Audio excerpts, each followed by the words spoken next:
नमस्कार साथियों, आज अपन बात करेंगे सिनराजिन टैबलेट की। सिनराजिन टैबलेट बोले तो कैसी आती है, कौन सी कंपनी की आती है, सिनराजिन टैबलेट का क्या उपयोग है और सिनराजिन टैबलेट किन किन उम्र के अंदर दी जाती है और सिनराजिन डोमपेरिडोम टैबलेट या आज अपन बात करेंगे सिनराजिन टैबलेट की। सिनराजिन के क्या उपयोग है और कौन से नुकसान है, उसके कौन से फायदे हैं, उसके बारे में जानेंगे। कितने लंबे समय तक आप ले सकते हैं उसको।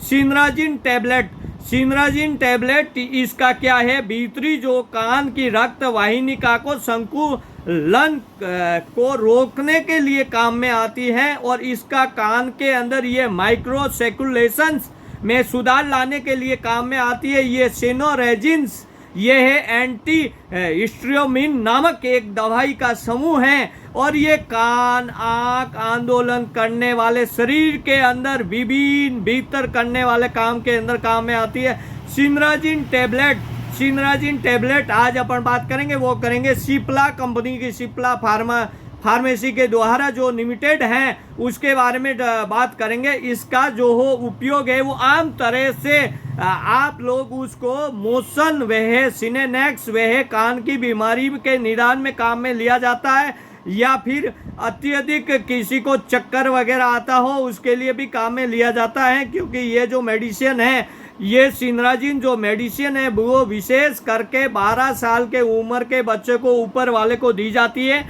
और ये जो टैबलेट देने की जो विधि है वो इनकी विधि है आधी गोली 3 टाइम दी जाती है। फिर भी अगर कोई इसके दौरान में अगर 8 घंटे अगर काम नहीं कर रही है तो 8 घंटे में इसको दोबारा बार उसको गोली को दे सकते हैं। और जैसे अब उससे भी उम्र में कोई बड़े हो या फिर 12 साल या 15 साल की उम्र में बड़े हो तो उनको एक गोली सुबह शाम देनी चाहिए। और उससे भी शक्कर अगर ठीक नहीं हो तो उसको 3 टाइम देना चाहिए, TDS 3 टाइम देना चाहिए।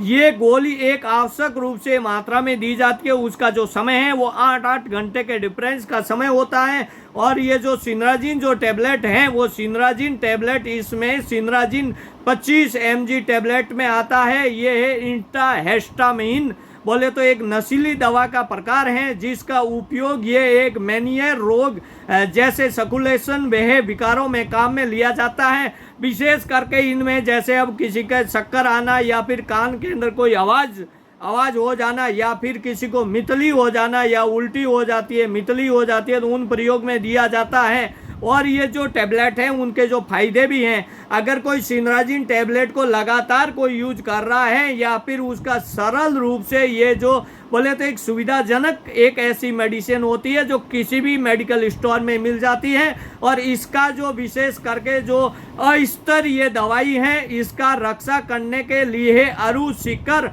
वह सामग्री के रूप में भी उसको बदला दिया जाता है। सिनराजिन डोमपेरिडोम टैबलेट आप देख सकते हैं, ऐसी टैबलेट आती है, सफ़ेद टैबलेट आती है। और ये जो टैबलेट है वो बोले तो बहुत ही गजब की टैबलेट आती है। सिनराजिन के जो नुकसान है वो सिनराजिन के बारे में नुकसान, अगर आप लंबे समय तक ले रहे हो इसको, आप लोग बोले 5 या 7 साल से ले रहे हो तो ये डॉक्टर की सलाह से ले, क्योंकि उसके अंदर भी विशेष करके आपको थोड़ा समय के बाद के अंदर लेना चाहिए, रुक के लेना चाहिए। अगर कोई साइड इफेक्ट अगर ज़्यादा हो तो वॉमिटिंग भी हो सकती है, उससे डायरिया भी हो सकता है या फिर एलर्जी टाइप भी हो सकता है। अगर कोई 10 साल या फिर 12 साल से ले रहा है तो उसके अंदर हो रहा है, अगर कोई कम समय से ले रहा है उसके अंदर नहीं होगा।